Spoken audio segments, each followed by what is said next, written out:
Hello and welcome to I Can't Believe It's Not the Mouse, the podcast all about animation not made by the mouse. I'm your host, Octaviano, and today I'll be talking about a fairly well-known animated film if you're into animation. But if you're not too into animation, this one's gonna seem like it's a hidden gem.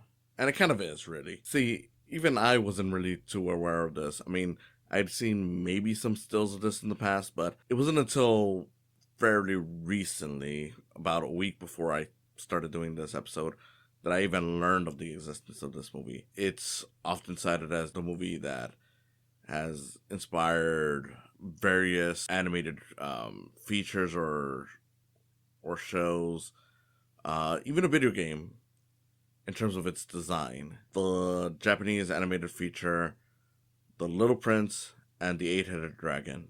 Before we get started, I just want to say, if you're listening to this on YouTube, go ahead and give it a like, subscribe to the channel, feel free to comment, and ring the bell for notifications. Also, if you're on Spotify or just any other podcast site, follow this show on those platforms. Now back to the show. The Little Prince and the Eight-Headed Dragon is a Japanese animated feature from the 60s.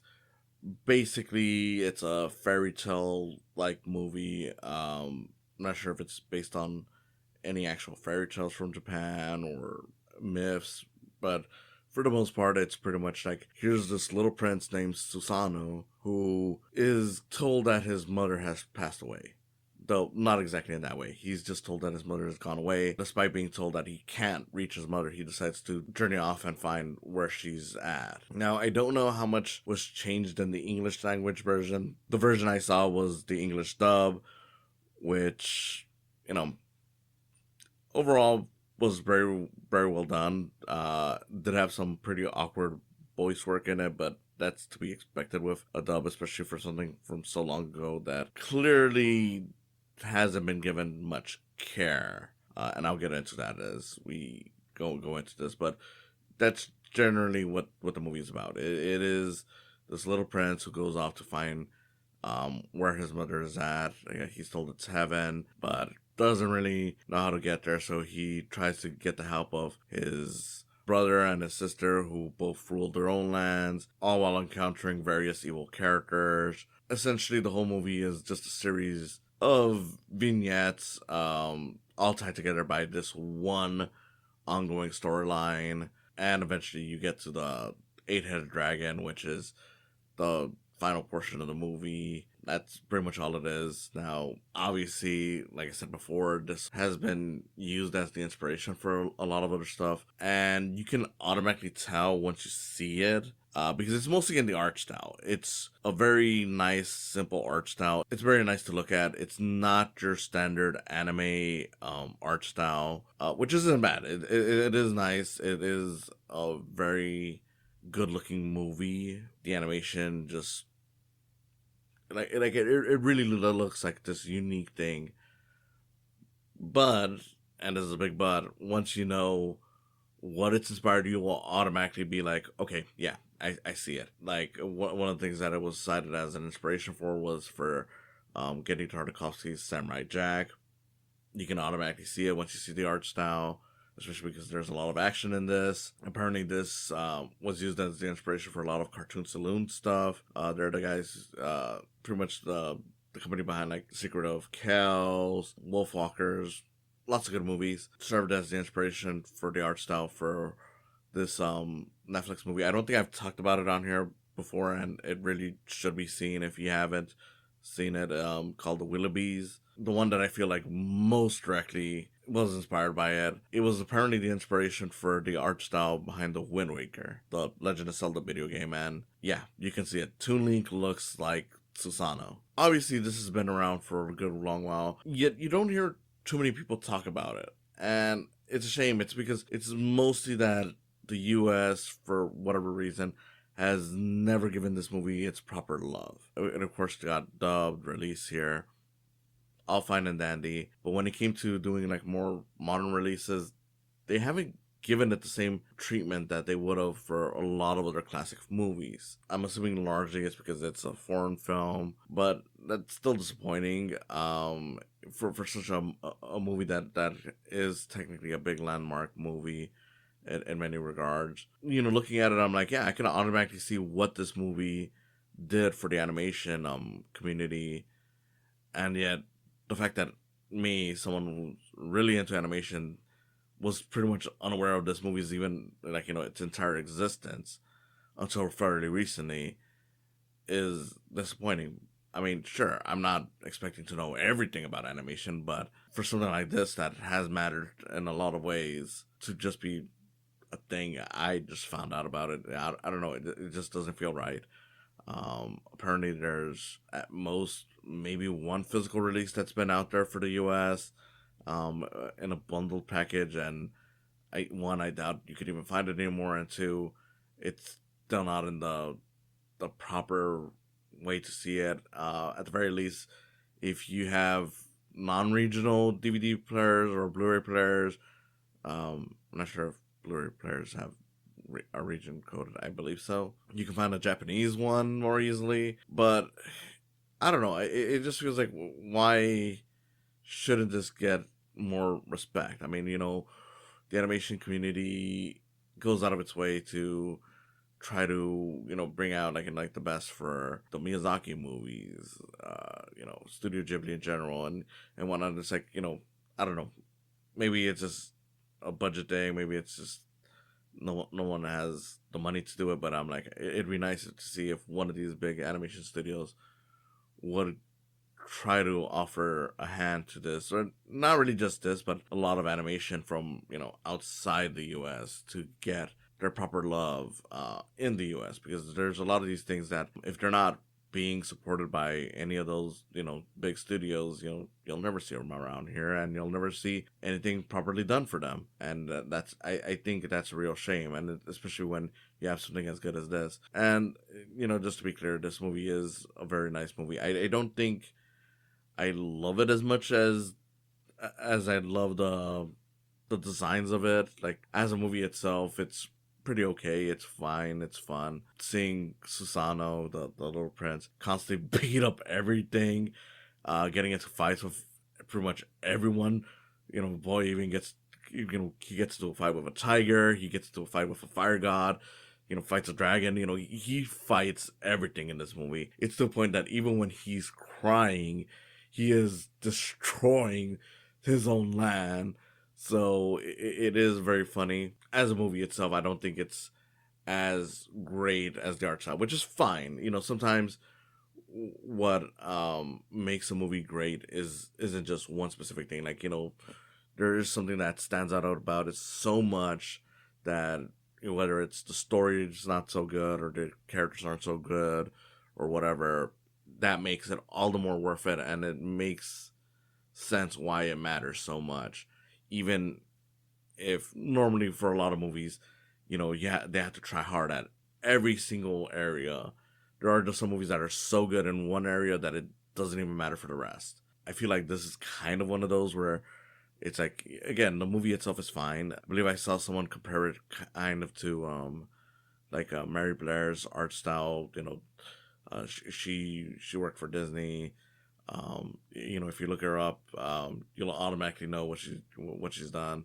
Most people associate her work with It's a Small World, which kind of lame that they never did a full movie in her art style. Then again, that's not surprising given how Disney has tried to rarely dip their toes outside of a set style. Regardless, this movie is kind of reminiscent of that style if you've seen it. It's still its own thing, and yeah, it's just a beautiful looking movie where even if the movie wasn't as good as it was, like if it was just a terrible movie, I would still recommend to watch it just for the art style. But at the very least, you still get a decent movie out of it. So that's all the more worth it. And again, this is coming from a version that apparently is not even properly presented. I mean, I'm not sure if the movie was actually in a widescreen. The version I saw was just a full screen, and apparently that's the only version that's been around for the US. Apparently it is slightly different. Again, I'm not sure if it was actually ever at the widescreen, but I mean, even if it's just at the full screen, it's still a really stunning thing to watch. And it's definitely something that I'd say, like, yeah, if you're in the animation community, you owe it to yourself to watch it. Like, even if you don't want to emulate this style, it's just nice to see. I mean, to be honest, it's nice to see a Japanese animated feature that looks so different from their own work. And not to trash the anime style, but I just feel like there's so many um, anime projects that use that similar art style that it just feels like, I mean, it's nice, don't get me wrong, but if there is one thing that I prefer about Western animation is that there is much more variety on how things look. I know some anime fans are probably going to crucify me for that, but hey, you know what? I'm all the more willing to take it.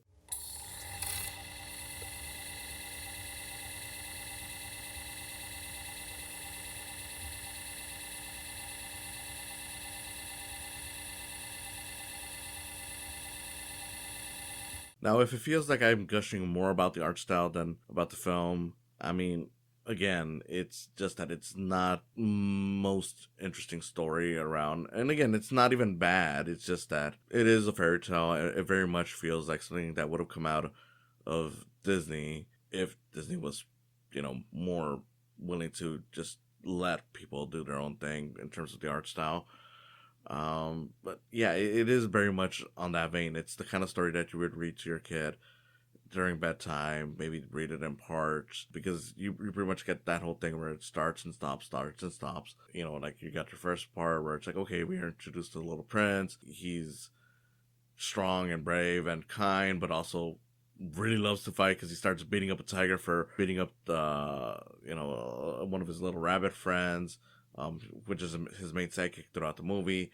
And then the tiger, even after begging for forgiveness and deciding to knock off his ways, the little prince is still beating his ass. And then of course he gets the bad news that his mom has passed away, or left for heaven, and he sets off on an adventure. Then you get like, okay, well, here's a story where he finds the brother and beats his people, but the brother is like, okay, look, I can't really help you, but I'll give you this thing that'll help you when you get in trouble. Okay, next story.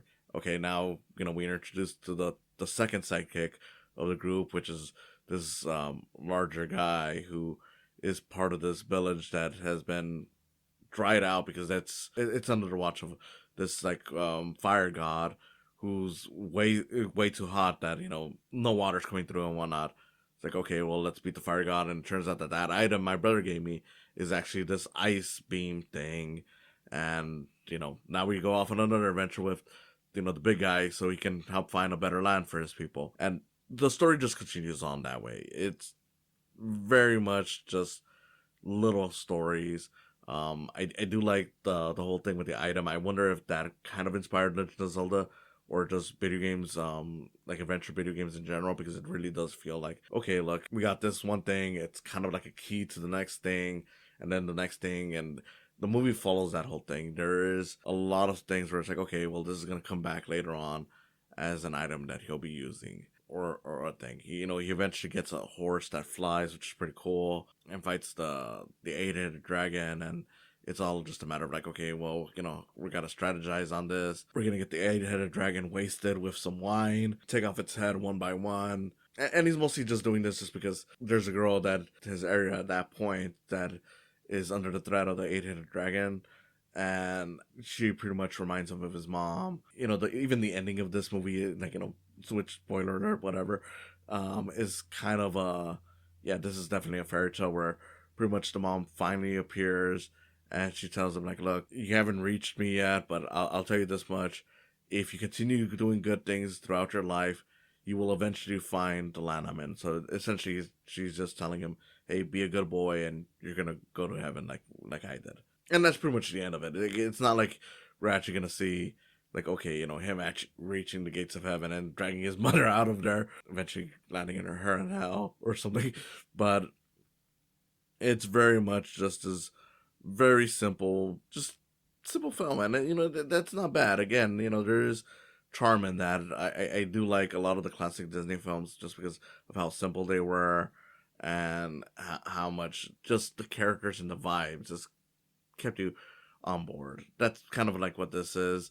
even if the movie itself isn't particularly the greatest thing, I still like the vibe of it. I still would enjoy it even if the art style wasn't this really excellent art style that yeah, it's pretty inspirational to so many works. I still enjoy it. I mean, it's the same reason why I enjoyed. Um, it's the same reason why I enjoyed the animated Super Mario Bros. Movie because it was an animated movie that was like, okay, we're gonna have fun characters. We have a simple premise. We're just gonna let the characters interact and that premise carry it. And I can't complain. It is exactly what the movie needs to be. And that's more important sometimes than adding in a bunch of heavier story beats or trying to make something more complex for the sake of trying to look important and big. Sometimes that's not necessary, and realistically, this movie feels more important the way it is than it would have if they tried making it all into a much bigger, grander story with more complex details. Sometimes simple is fine, and sometimes it's better than than doing something that's deep. I don't know what to tell you. And for the most part, The Little Prince and the Eight-Headed Dragon, it's again just this wonderful looking feature. So regardless of what it doesn't do to a lot of artists out there, I imagine that it does everything they needed it. I don't know. I certainly kind of want to draw like this. I wish I could draw like this. I just feel like it's such a beautiful thing, and for as much as I've seen it in other works, I still don't see it enough. Just something more abstract, something more simple that conveys a lot, despite being, you know, I don't want to say little, but basically like it doesn't look as if it's detailed. Like it's the kind of thing that a more critical person would probably say, looks like a little kid's drawing. And then when you actually attempt it, you realize like, oh no, this is much more complex. It's just that I don't know. There's beauty in the simplicity of these things. It definitely feels like something that once you see like just how it's done, it'll probably infuriate certain people just because it's like it's so much more hard work for something that at first lacks to just a person's eye lacks a lot of detail, and yet all that detail that's missing is actually in and of itself a lot of detail. As weird as that sounds, I don't know. I probably am going on circles, and that's because again it's the art style that makes this movie. And there's no shame in that. There's a lot of movies that don't even have that much going for them. So my final messages are, please, whether it's the studio behind this or just some other animation studio that cares about animation, find some way to bring this more love in the Western world. Whether it's just re-releasing it in official formats, giving it a big theatrical re-release, or just anything, something to show that this movie exists to people who aren't even aware that it does, I think would be great. Even if the story itself is not earth shattering, it doesn't really need to be. It's still just a fine, fun movie with the art style making it what it is. I recommend watching it, especially if you're into animation. If you're not into animation, you might still be able to enjoy it, but I would probably say watch it with a kid. I don't know how entertaining this movie will be if you're not really into animation and you're not too big on simple fairy tales. If you're not, you might want to avoid it. I would still recommend watching it though, just because it is a lovely film. But again, not everyone's gonna have that interest. So if you're at least curious based on what I'm telling you, but not sold, maybe watch it with a kid. Your kid might enjoy it more than you, and sometimes that's fine. at the very least, you're expanding your palette while giving someone else the chance to encounter something that they normally wouldn't have because you weren't too into it. Regardless, I recommend it. It's fun. It's beautiful. I'm just glad that I found out that this thing exists. Thank you for watching, and I'll see you again next time. Stop it! Don't cry! Thanks for stopping by. Go ahead and follow this channel. Subscribe, like and comment, ring the bell for notifications. Go ahead and also follow my podcast and give some love to my Patreon account while you're at it. It's www.patreon.com/psycams. Again, thanks for stopping by, and I hope you come back for more in the future.